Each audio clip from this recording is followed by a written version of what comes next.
plus sur la convulsion que sur l'épilepsie. Dans ce cours, en matière de secours, il y a une terminologie qu'il faut bien la connaître. Nouvelle terminologie, des différences dans le temps et également une nouvelle classification. En anglais, seizure, c'est convulsion. Épilepsie, c'est toujours épilepsie. Donc, par définition, on va définir et la convulsion et la crise épileptique et l'épilepsie. Trois terminologies différentes. Pour la convulsion, c'est un accès de contracture paroxystique involontaire de la musculature squelettique, qu'elle soit d'origine épileptique ou non épileptique. Donc, c'est une symptomatologie motrice de la musculature, donc des anomalies du tonus, soit hypertonie ou bien atonie, ou bien les deux associés. Et l'origine de ces convulsions, soit c'est occasionnel, il y a une cause sous-jacente métabolique ou autre, ou bien c'est l'épilepsie elle-même. Donc elle s'exprime essentiellement par des phénomènes moteurs, elle est occasionnelle, donc elle est cause dépendante. Il y a une cause, il y a une convulsion, il n'y a pas de cause, il n'y a pas de convulsion. C'est l'urgence pédiatrique la plus fréquente. En effet, un enfant sur 200 va présenter durant le bas âge, avant l'âge de 5 ans, une convulsion. Et la moitié de ces convulsions sont d'origine fébrile. On va voir après les convulsions fébriles. Donc, c'est une pathologie qui est fréquente. Et c'est une urgence neurologique. Elle risque de menacer le pronostic vital s'il y a un état de mal convulsif, on va voir la définition, et également le pronostic mental, le développement psychomoteur de cet enfant. Pour la crise épileptique, ou bien pour l'épilepsie, il y a deux concepts.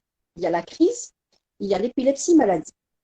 Pour la crise épileptique, c'est un événement transitoire de signes ou symptômes dus à une anomalie excessive ou synchrone de l'activité neuronale dans le cerveau.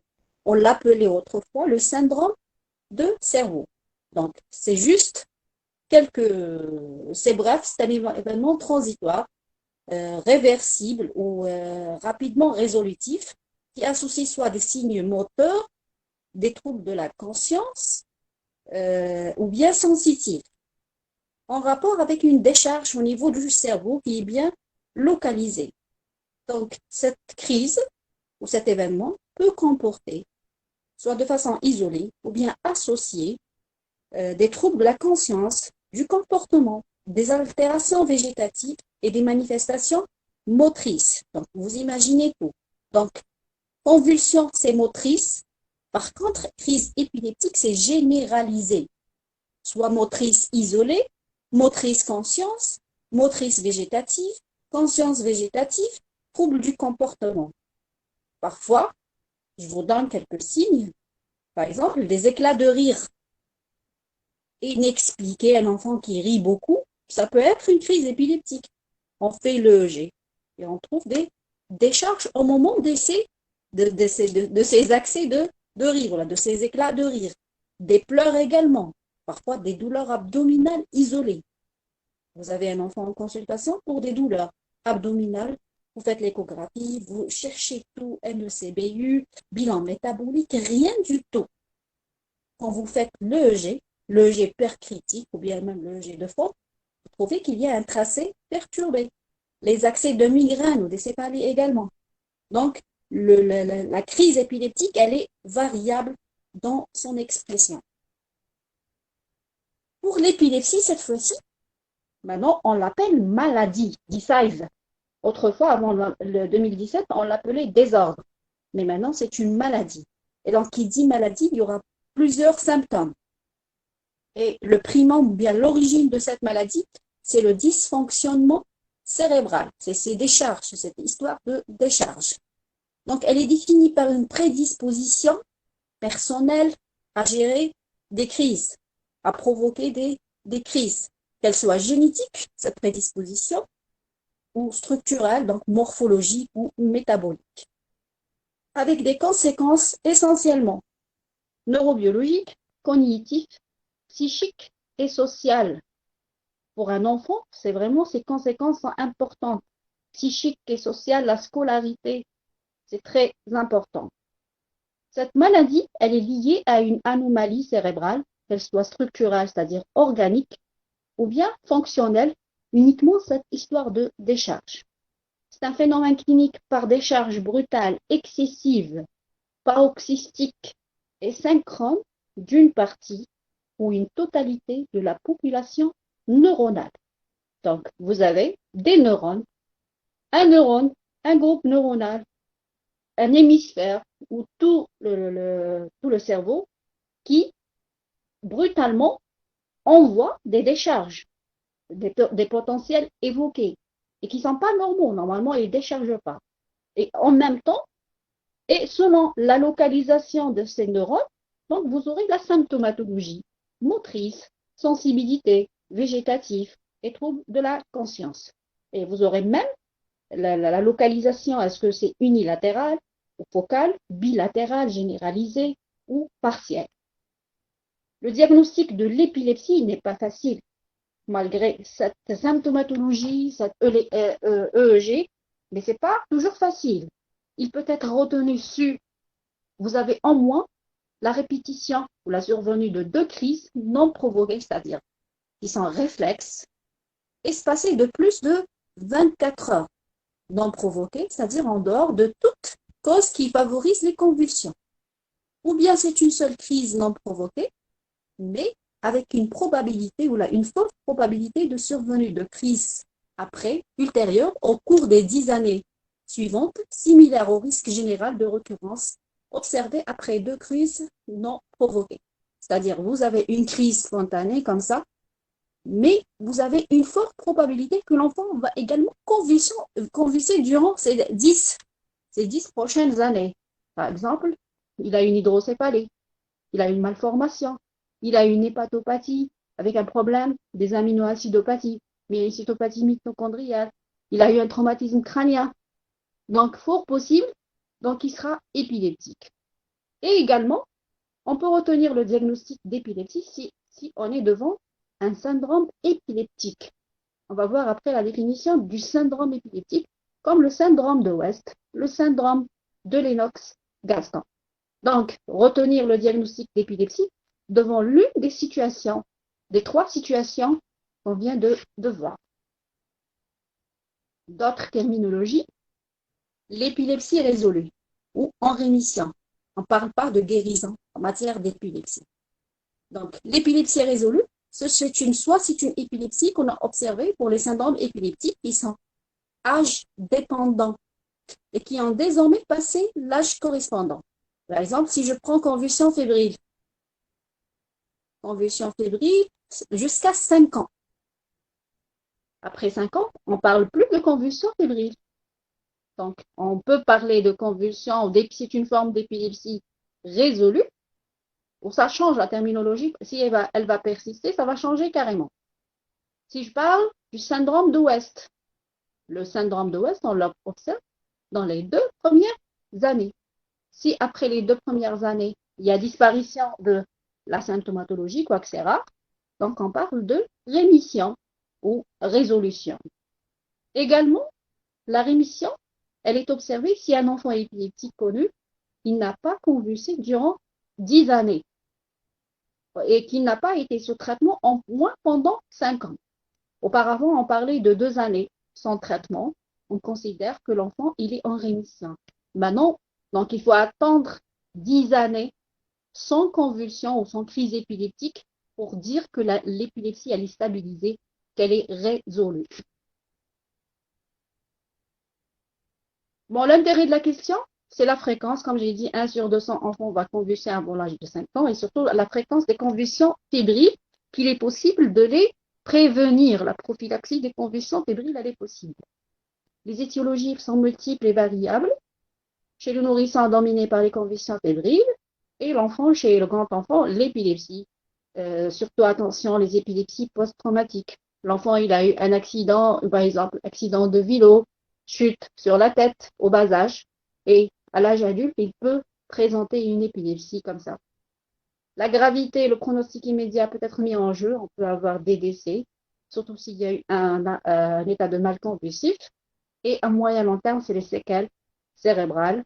Donc, un enfant qui convulse, il y a une anoxie cérébrale. Et l'anoxie, il y aura une nécrose neuronale et donc c'est la régression ou bien la stagnation psychomotrice, retard mental et surtout la scolarité, retentissement sur la scolarité de l'enfant. La prévention, elle est possible, surtout en matière de convulsions fébriles. Un rappel physiologique, bon, je ne vais pas détailler beaucoup, mais quelques particularités pour l'enfant. Donc, vous connaissez que le cerveau peut décharger s'il y a un dérèglement entre les deux mécanismes, le stimulateur et l'inhibiteur. Les stimulateurs, comme le sodium, le calcium. Donc, un dérèglement du sodium, la pompe à sodium, les hyponatrémies ou les hypernatrémies, on peut avoir durant les déshydratations.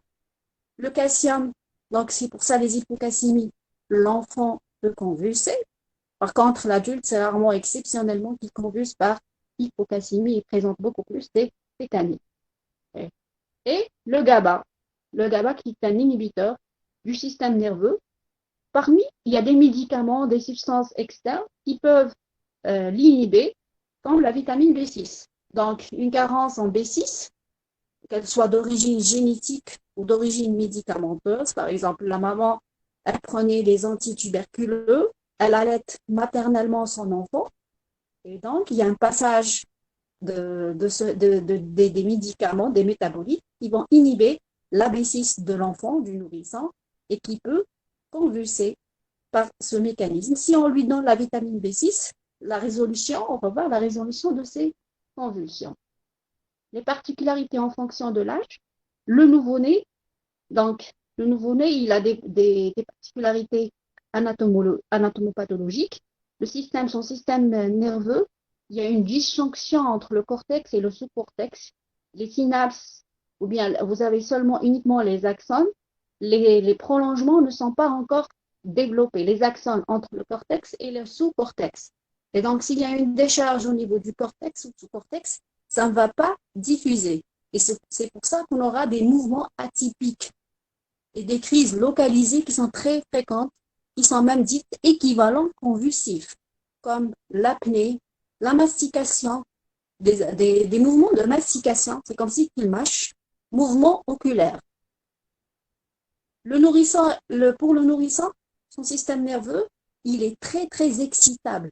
On peut dire même que le seuil d'excitabilité, il est diminué. C'est pour ça, une moindre agression d'homéostasie, il va convulser par fièvre. Première chose, c'est la fièvre. Les dysnatrémies, les hypocalcémies, les hypomagnésémies. Donc, facilement, il convulse. Pour l'enfant, plus il grandit, plus l'excitabilité va diminuer. Et à partir de 2 ans, généralement, c'est qu'il faut vraiment un substratum anatomique. Il y a un hématome, il y a une hémorragie.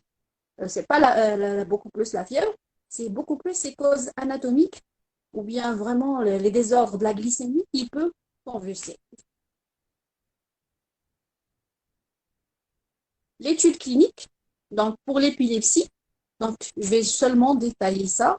Vous avez dans le polycope des lignes sur la définition. Donc, la nouvelle classification de la Ligue internationale de l'épilepsie depuis 2017,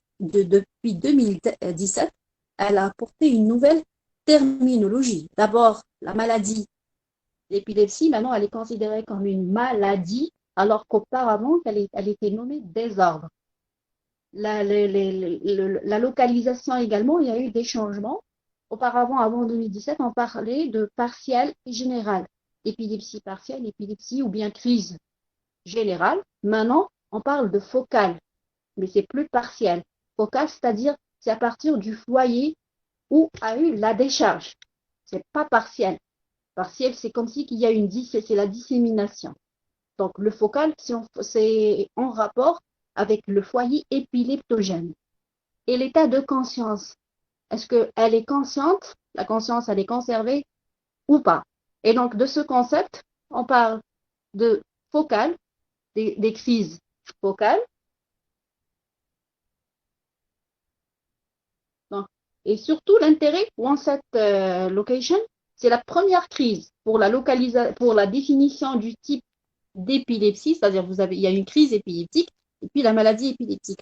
Pour bien décrire l'épilepsie partielle, plutôt focale ou généralisée, c'est il faut bien détailler la première crise épileptique, comment elle est faite. Parce que secondairement, il y a des phénomènes de, comment on les appelle, de recrutement. C'est-à-dire, il y a le premier foyer, il y a déchargé, mais par la suite, l'influx nerveux, comment il se transmet, il va sauter. On ne sait pas par quelle voie il va se propager. Soit il va sauter, soit directement, du point par point. Donc, c'est pour ça, la première crise, elle est très, très importante. Donc, on peut avoir une crise focale, par la suite, une épilepsie vocale ou généralisée, et parfois même, cette nouvelle classification, un CNAM, c'est-à-dire indéterminé.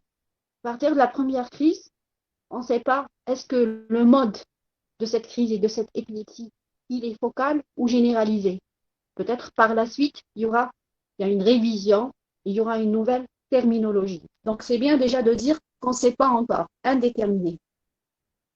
Le niveau de conscience, donc aware ou impaired awareness, c'est-à-dire consciente ou avec altération de l'état de conscience. Auparavant, avant 2017, on parlait de simple et complexe. Quand on parle de crise simple, la conscience, il n'y a pas de déficit post-critique. Mais quand elle est complexe, il y a une altération de la conscience et un déficit même post-critique. Et donc, comme j'ai dit également, le mot disease, maladie, qui remplace le mot désordre. Donc, c'est ce qui est important dans cette nouvelle classification, c'est cette nouvelle terminologie. À partir de là, je vous ai mis un tableau, je ne sais pas si je l'ai mis dans le cours. Donc, on peut avoir plusieurs regroupements, focal onset, généralisateur onset, unknown onset. Donc, crise focalisée, crise généralisée et crise indéterminée. Donc, ils peuvent être toujours avec altération de l'état de conscience ou bien conscience normale, avec des manifestations motrices automatiques, toniques, hypertoniques, hyperkinétiques, atoniques. Donc, vous avez dans le polycope, ou bien sans manifestation motrice, par exemple végétative. Comme je vous ai expliqué tout à l'heure, les douleurs abdominales, les migraines, les accès de rire, les éclats de rire. Les généralisés, plutôt moteurs et non moteurs, et indéterminés, et même, on a des crises inclassées, on ne peut pas classer. Donc, si on n'arrive pas à bien décrire la première crise pour voir comment c'est fait, ou bien comment le primum, le point qui a déchargé initialement, donc on peut dire inclassé pour le moment et à voir plus tard. Donc là, vous avez vous les avez ici et vous les avez dans le polycope. Bon, quelques mots pour la crise tonique-clonique, l'ancien grand mal, les particularités chez l'enfant. Parfois, parfois les trois phases, donc une des phases qui prédomine, donc elle dure plus anormalement que l'autre. Les signes pré-critiques, parfois ils sont absents chez l'adulte et peut savoir s'il va convulser ou s'il va faire une crise épileptique.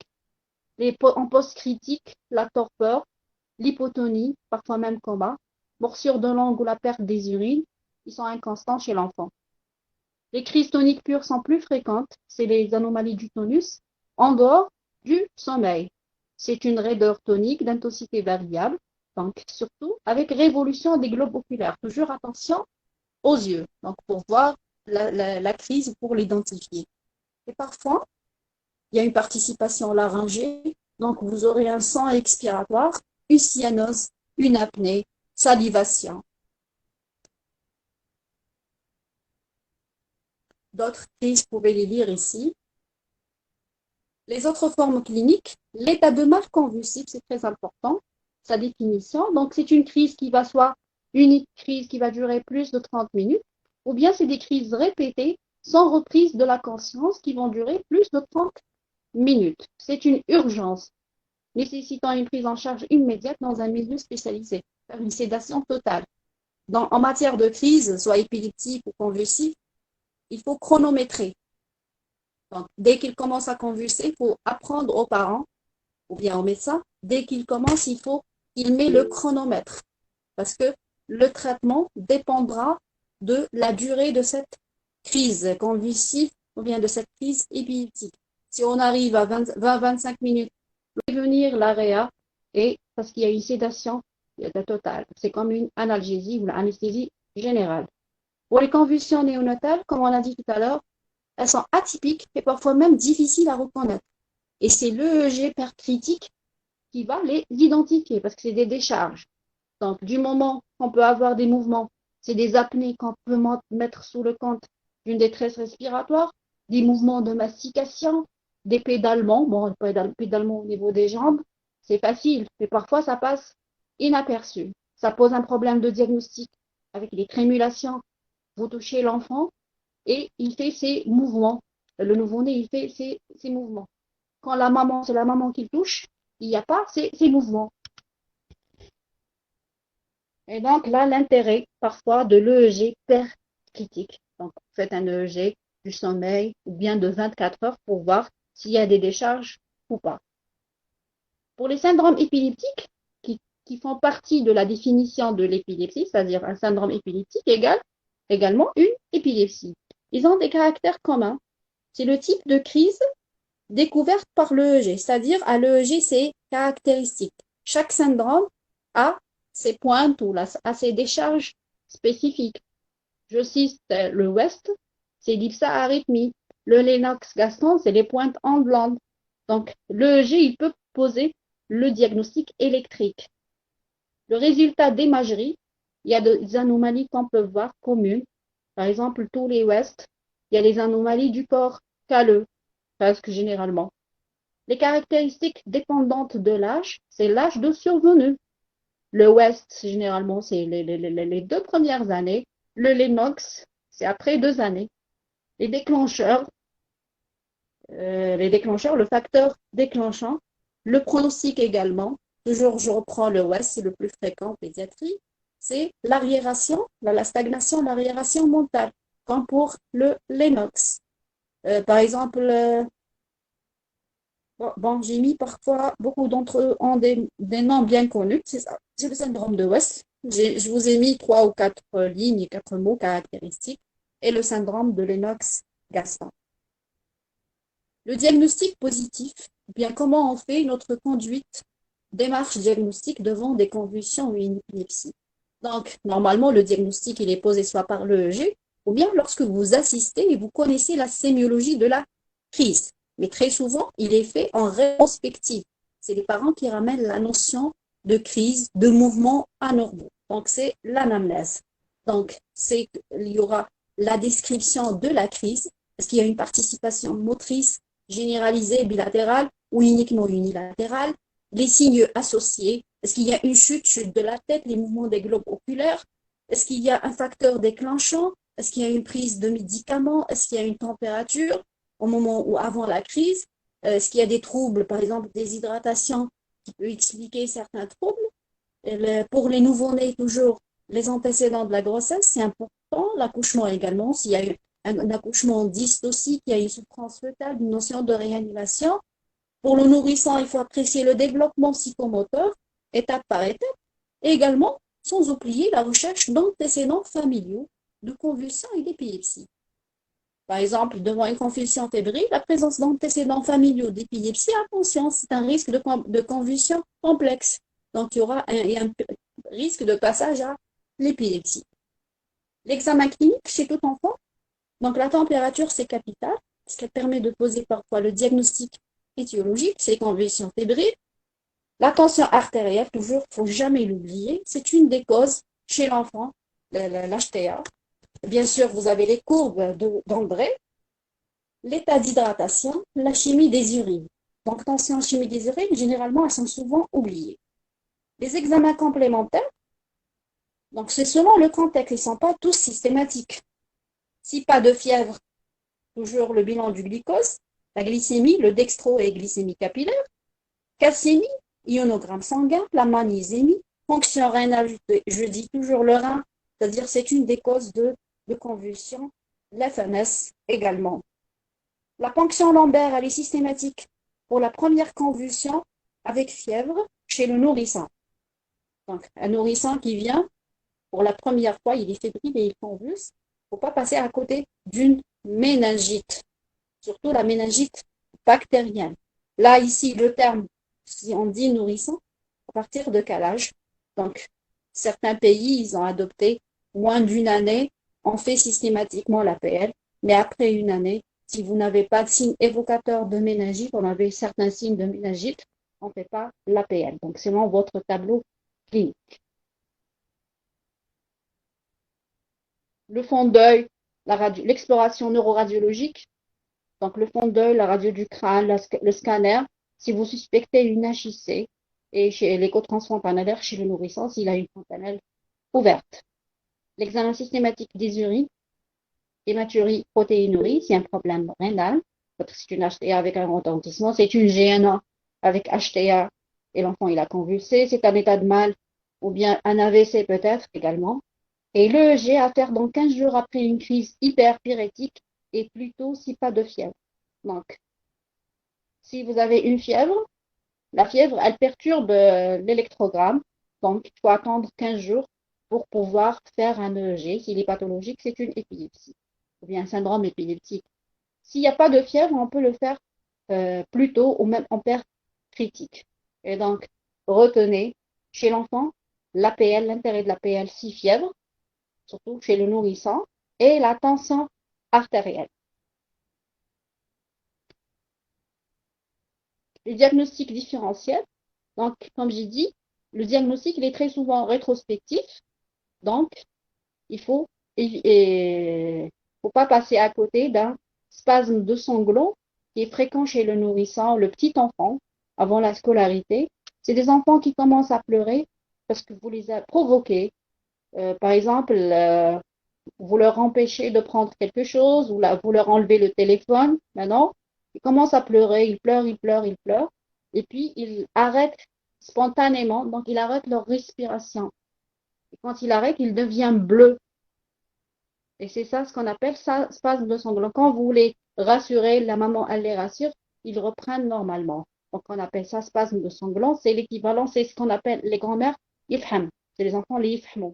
Yibki, yibki, yibki, au bed, il arrête de respirer. La syncope vagale et l'hypothymie, vous les connaissez. Donc, il y a des enfants que dès que vous piquez, par exemple, vous faites un abord et il fait une perte de connaissance. L'hypothymie, il devient pâle, perte du tonus.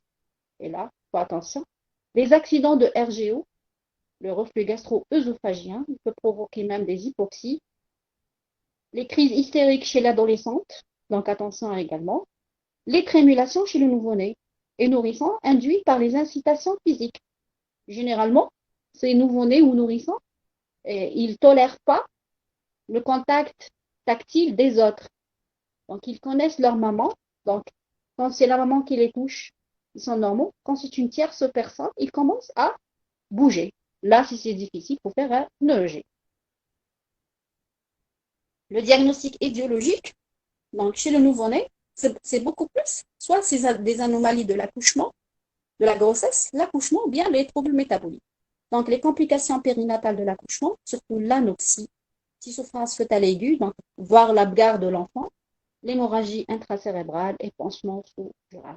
Donc, attention, faire l'échographie transfrontalaire, bien même un scanner ou IRM. Les troubles métaboliques, surtout s'il y a une prématurité, un retard de croissance intra-utérin, un nouveau-né à risque, une mère cardiaque, une mère avec anémie, une mère avec une endocrinopathie, hépatopathie, une mère diabétique également, une infection néonatale et l'asphyxie néonatale elle-même. Donc, vous avez les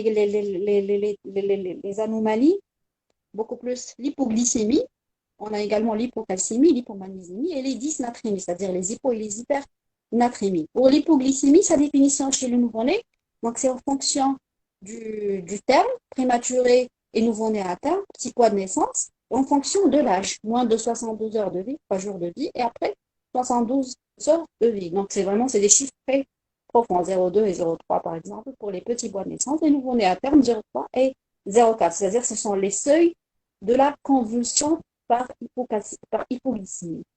L'hypocalcémie également, elle se manifeste en plus de la convulsion, on peut avoir une simple irritabilité. L'enfant, le nouveau-né, il pleure, il est génial, une hypotonie, on peut avoir même une dyspnée laryngée et des vomissements. L'hypomagnésémie, dysnatrémie pour les troubles de l'hydratation. L'infection ou bien les convulsions récurrentes qui vont passer au risque d'épilepsie, donc au passage de l'épilepsie, qui vont se répéter, récurrentielles, c'est-à-dire il y a une récurrence, il y a une répétition, et donc à ce moment-là, il y a le passage à l'épilepsie. Pour les convulsions occasionnelles, il y a une cause sous-jacente. On les divise en deux, selon la présence ou l'absence de la fièvre. Donc on prend la fièvre, si l'enfant il est fébrile, le nourrisson il est fébrile, soit il s'agit de convulsions fébriles ou hyperpyrétiques, ou bien c'est d'autres convulsions avec fièvre. Donc deux terminologies, convulsions fébriles et convulsions avec fièvre. C'est différent, c'est totalement différent. Pour les convulsions fébriles, attendez, normalement vous avez, j'ai mis quelque chose. Ah, j'ai laissé en dernier, d'accord. Donc, les convulsions fébriles ou hyperpyrétiques, on va revenir. Et les convulsions avec fièvre uniquement. Donc, il peut s'agir d'une affection, là, d'une infection neuroméningée, que ce soit une méningite, abcès du cerveau, méningoencéphalite, une thrombophlébite cérébrale. Ou bien, c'est une réaction post-infectieuse. L'encéphalite post-éruptif pour la rougeole, donc l'enfant il fait une rougeole, et par la suite, 2 semaines, il fait cette réaction, cette encéphalite subaiguë. Elle n'est pas aiguë, elle n'est pas au moment de l'infection. Également, il y a l'encéphalite post-vaccinale, surtout pour le vaccin de la rougeole. Donc, d'où l'intérêt de l'APL, 6 convulsions avec fièvre.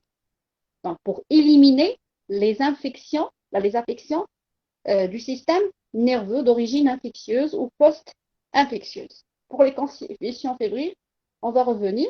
Je ne sais pas où est-ce que j'ai mis. J'ai laissé en dernier.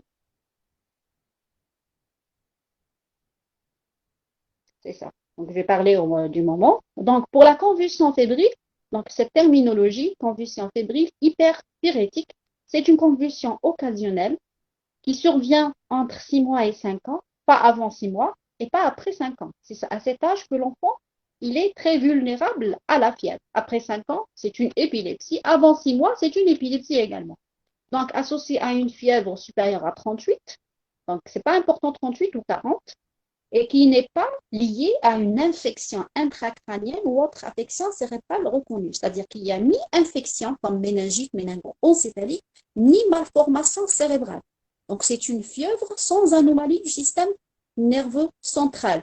Une fièvre en rapport avec une angine, une fièvre avec une otite, une pneumonie, une diarrhée, mais le système nerveux, il est indemne sur le plan infectieux ou sur le plan morphologique.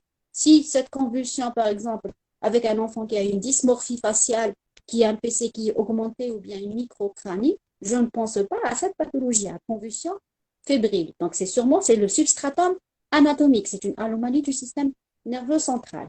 Les facteurs favorisants, donc l'âge de survenue, donc le pic c'est beaucoup plus à 18 mois, mais elle peut survenir entre 6 mois et 5 ans. Le sexe, les garçons sont plus touchés que les filles. La fièvre, généralement, elle est très élevée au moment de la convulsion, mais beaucoup plus, il est rapporté, c'est la rapidité d'ascension thermique. L'enfant, il était à 37, après une demi-heure, il passe à 39.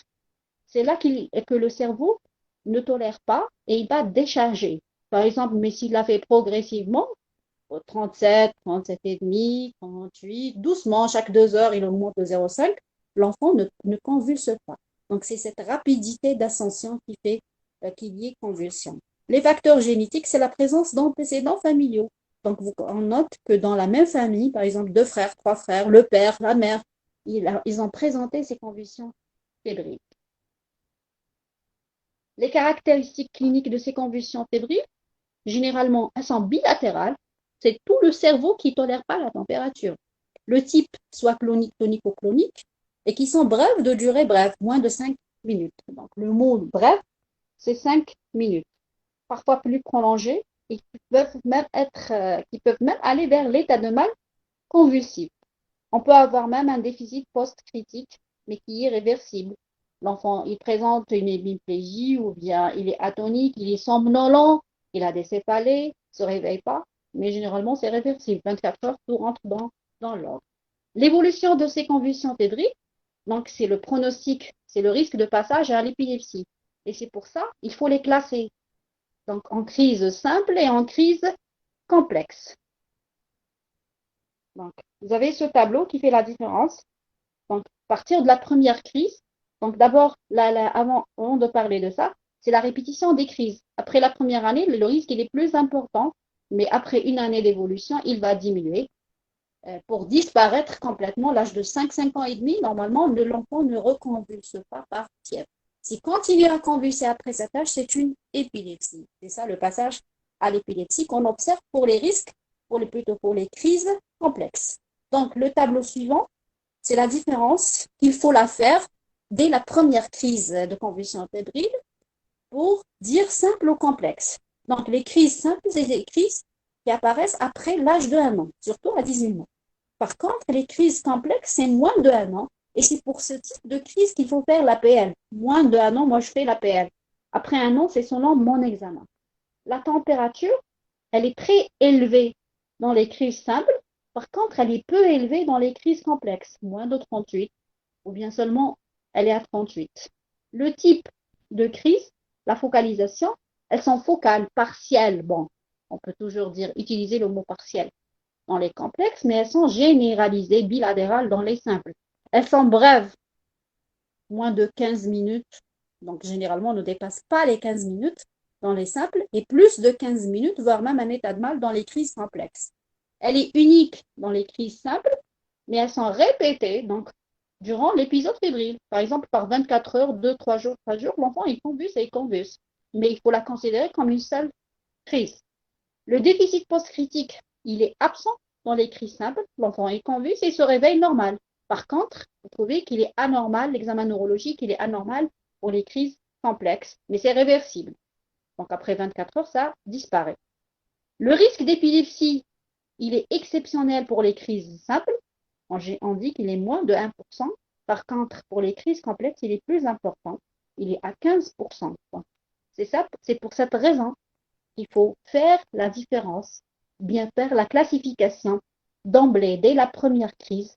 Comme ça, pour les crises complexes, il faut faire les mesures préventives dès le bas âge. Il faut avertir les parents. Donc, avant ça, donc on a terminé avec les convulsions fébriles. On revient aux autres. Donc, on a vu les convulsions avec fièvre. Donc, vous avez soit c'est ce chapitre, c'est les convulsions fébriles, mais vous avez également, c'est une convulsion qui va faire découvrir une méningite ou une infection cérébrale aiguë ou subaiguë comme les encéphalites post-éruptives. Actuellement, la rougeole, on la voit et on voit ce type d'encéphalite. Les convulsions sans fièvre chez le nourrisson, toujours, si vous n'avez pas de fièvre, il faut faire un dextro, rapidement, dextro, un ionogramme si l'enfant il est déshydraté, une fonction rénale, il ne faut pas oublier la fonction rénale, la calcémie. Il ne faut pas oublier les intoxications médicamenteuses, l'aspirine beaucoup plus, la thiophénine maintenant c'est de moins en moins utilisé. La tension artérielle également, il faut la prendre chez le nourrisson. Si vous avez une chimie des urines avec hématurie, vous avez une FNS qui est perturbée, et vous avez un bilan rénal perturbé, pensez, chez le nourrisson, c'est le syndrome hémolytique urémique, le CHU, qu'on appelle le CHU, post-infection, post-diarrhée, et qui s'accompagne d'une HTA. C'est la première cause d'HTA chez le nourrisson. Donc, la prise de la tension artérielle, la chimie des urines, chez l'enfant, qu'il soit nourrisson ou grand enfant, c'est capital. Et également avec la fonction rénale. Parfois, on découvre des insuffisances rénales comme ça. Les convulsions récurrentes, ce sont les épilepsies, ce sont les formes cliniques. Chez le grand enfant, donc c'est plus facile. Si le grand enfant, il convulse, vous voyez, est-ce qu'il y a une cause favorisante? Si fièvre, une convulsion avec fièvre chez un grand enfant, je cherche d'abord une méningite. Donc l'APL, bien sûr, avec préexploration, un fond d'œil, et s'il le faut, une imagerie, l'abcès cérébral, une méningo-encéphalite. S'il n'y a pas de fièvre, n'oubliez pas la tension artérielle, par exemple le syndrome néphritique, la GNA, une intoxication médicamenteuse à cet âge chez l'adolescent, qu'elle soit volontaire ou accidentelle. Attention, les troubles métaboliques, l'hypocalcémie, l'hypoglycémie, dysnatrémie et les tumeurs cérébrales. Là, vous aurez sûrement dans ces causes, par exemple, la tumeur cérébrale, vous aurez un examen neurologique qui est perturbé. les signes déficitaires, attention aux pertes crâniennes, le tonus, la torticolis. Donc, tout ça, examiné. Et les convulsions qui vont se répéter, récurrentes, c'est les épilepsies. Là, vous avez, bon, c'est un schéma pour les étiologies, pour les crises et l'épilepsie. Donc, on va voir d'abord toujours la sémiologie des crises, c'est les premières crises focales, la focale onset, donc la première crise épileptique, généralisée, et toujours indéterminée. Le type de crise, donc, soit c'est des crises focales, des épilepsies focales généralisées, combinées ou bien indéterminées. On peut avoir des syndromes épileptiques, qu'on va citer quelques-uns. On peut avoir des étiologies, des anomalies structurales, c'est des anomalies morphologiques. Du moment où vous avez une dysmorphie faciale, un syndrome malformatif, un PC qui est augmenté, un PC qui est diminué, vous faites l'exploration, surtout c'est l'IRM qui va montrer les anomalies. Donc, c'est des anomalies structurelles. C'est génétique. Par exemple, la trisomie 21 peuvent convulser. Les causes infectieuses, méningite, méningoencéphalite, les causes métaboliques, les causes immunes, par exemple un lupus ou post-immune, est toujours indéterminé. Donc, c'est un schéma qui regroupe. Et ce type d'épilepsie, tous ces types, il y aura des comorbidités associées qui vont aggraver les épilepsies.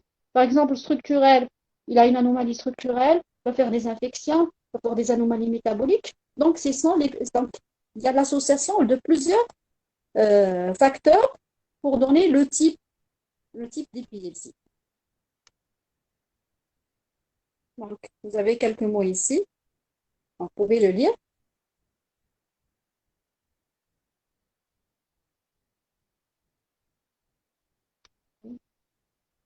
Donc, on a parlé des convulsions fébriles, c'est bien, classification. Pour les syndromes épileptiques. Donc, les syndromes épileptiques, on a défini qu'ils ont un âge de début, qu'ils ont des caractéristiques électriques communes, qu'ils ont une évolution, un pronostic. Donc, il y a une ressemblance dans ces éléments.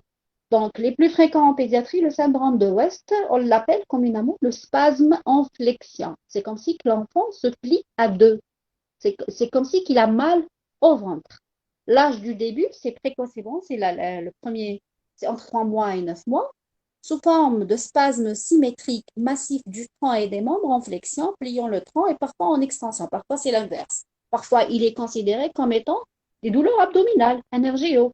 Donc, il n'est pas facile à diagnostiquer. C'est beaucoup plus l'EEG qui fait le diagnostic, avec des secousses qui sont très brèves et qui se répètent fréquemment, toutes les 2 à 3 secondes, et qui peuvent survenir plusieurs fois par jour. Donc, toute la journée, l'enfant, il se plie à deux et très, très rapproché.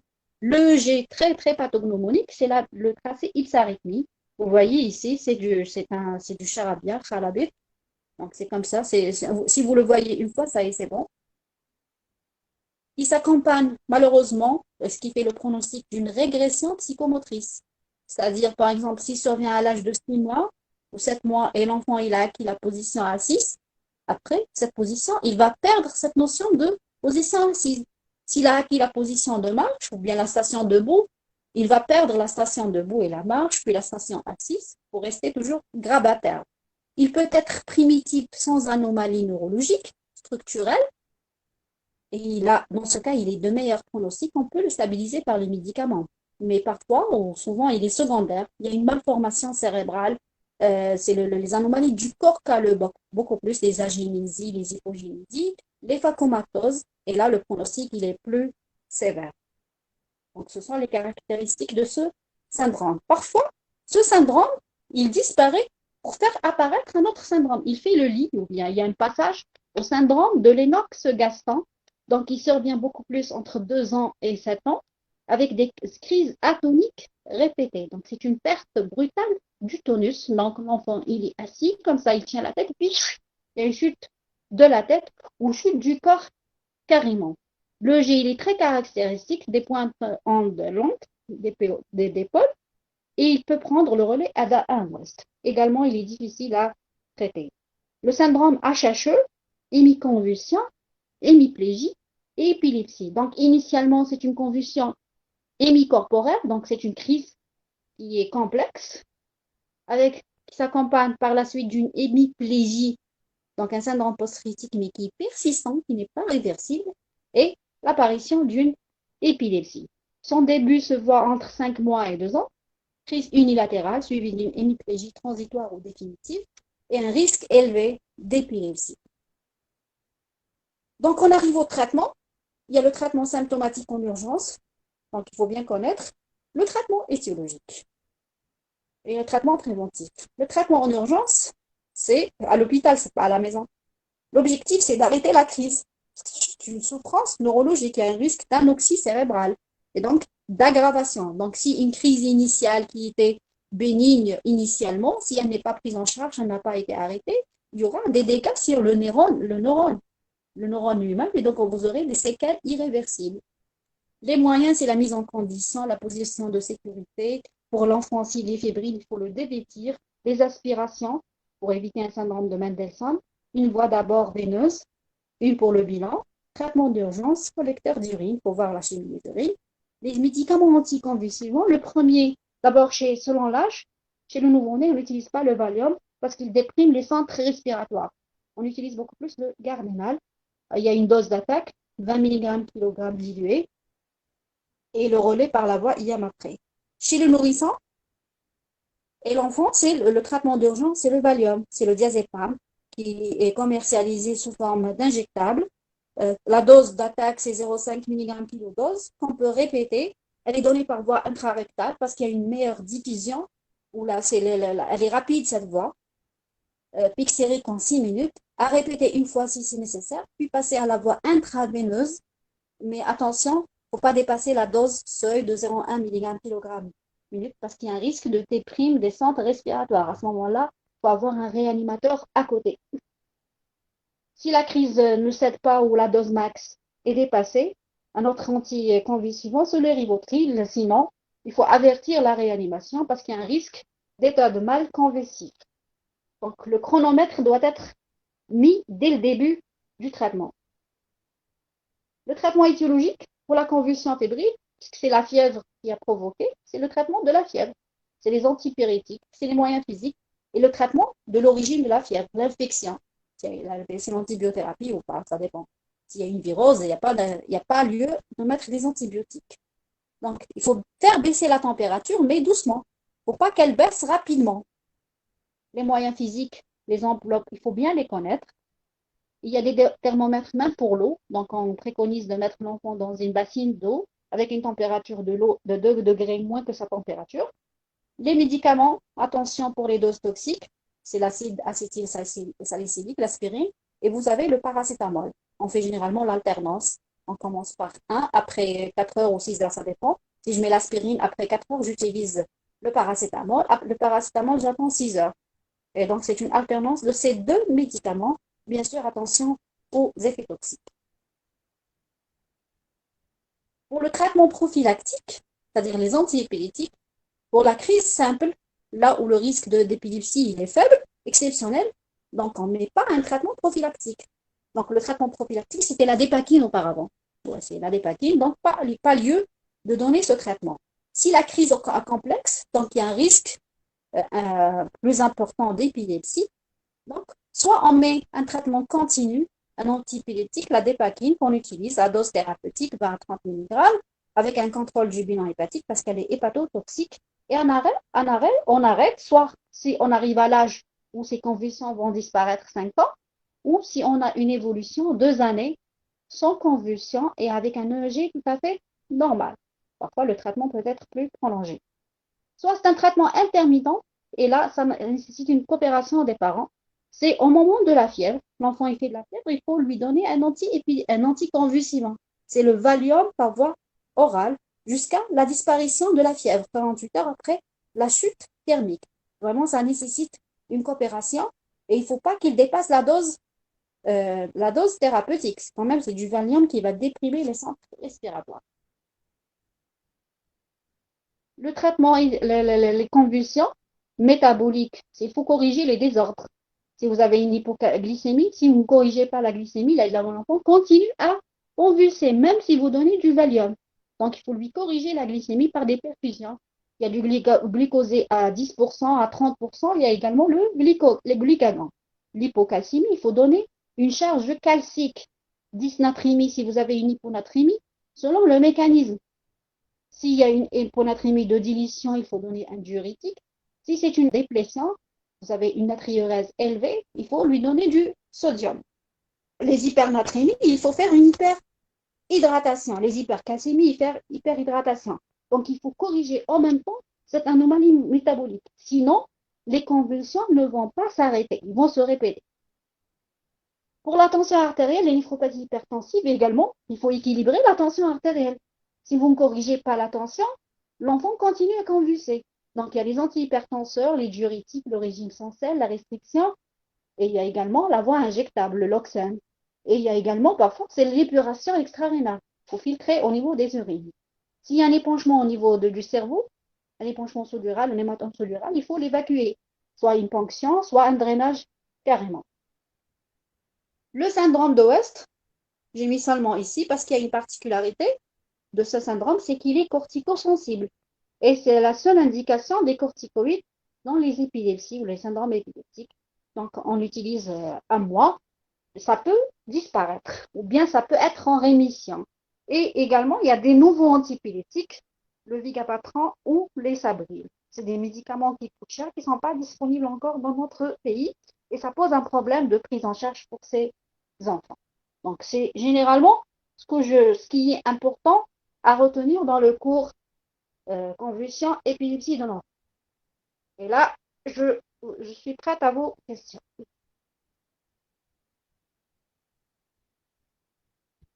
Allô? Oui, professeur, je vais les lire. Alors, la première question, j'ai pas compris le syndrome de West. Le syndrome de West, c'est quoi? C'est un syndrome, c'est-à-dire qu'il a un âge de début, qu'il a un EEG typique, qu'il a un pronostic et qu'il a certaines étiologies.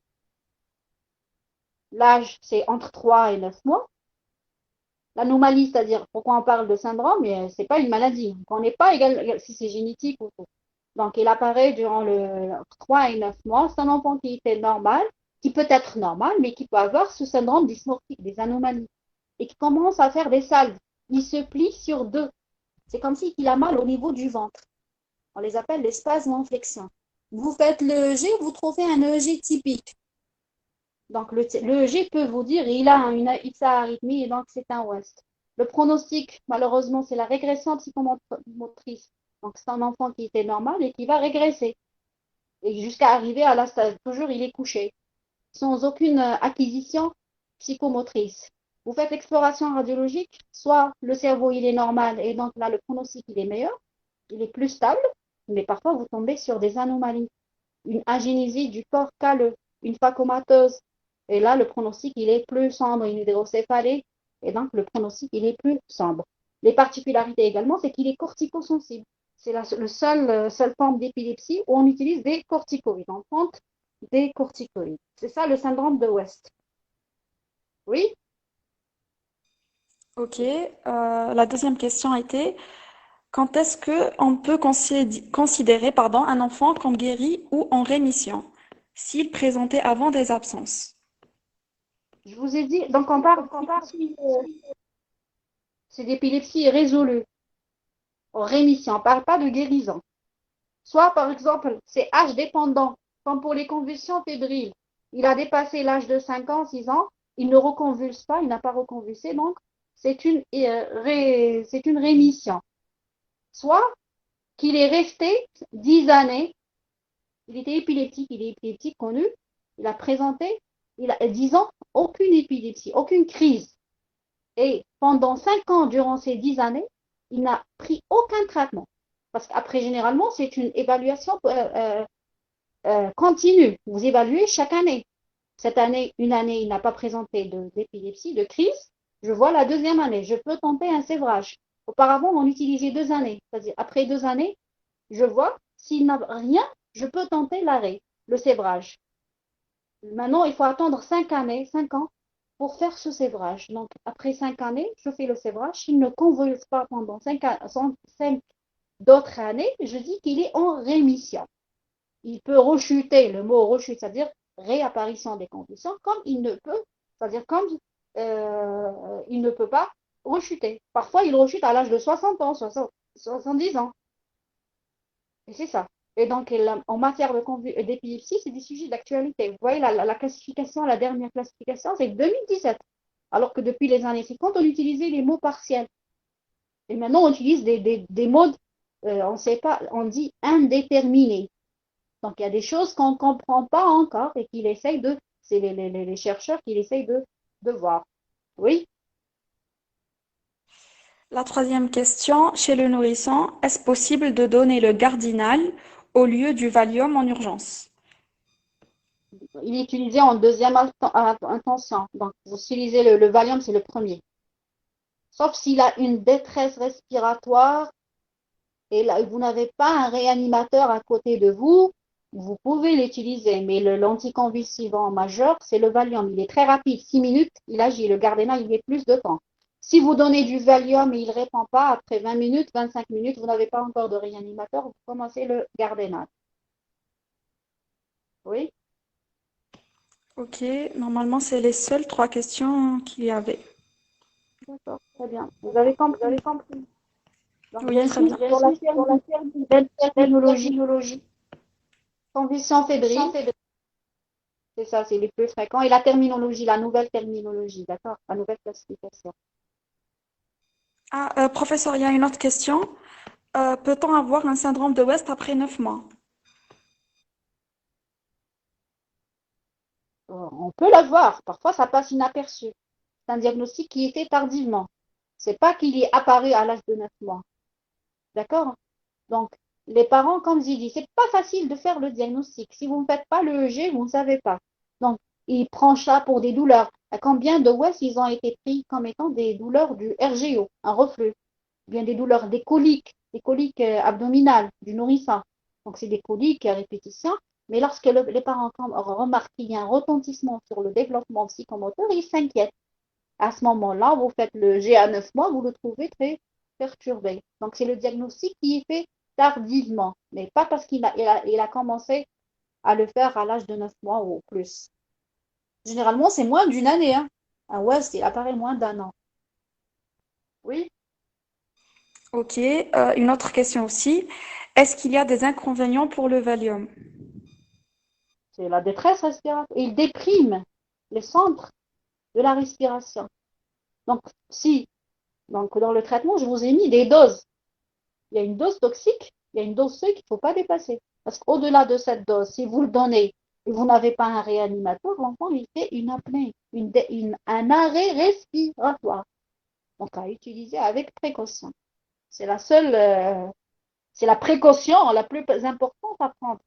Donc, c'est déjà la quantification. Première dose, deuxième dose, vous avez combien? Quelle est la dose que j'ai atteint? Si je l'ai dépassée, je ne peux pas donner ça s'il n'y a pas un réanimateur à côté de moi. Oui. Une autre question. Est-ce que la régression psychomotrice est réversible dans le syndrome de West? Non, elle n'est pas réversible. Malheureusement, elle n'est pas réversible. C'est ce qui fait la gravité du syndrome de West. D'accord. Normalement, c'était la dernière. Normalement. D'accord, il n'y a pas de problème. D'accord, c'est OK. Euh, Hidaya, vous m'appelez juste après. On coupe pour... Bien sûr, je vous appellerai. D'accord, allez. Merci. Au revoir.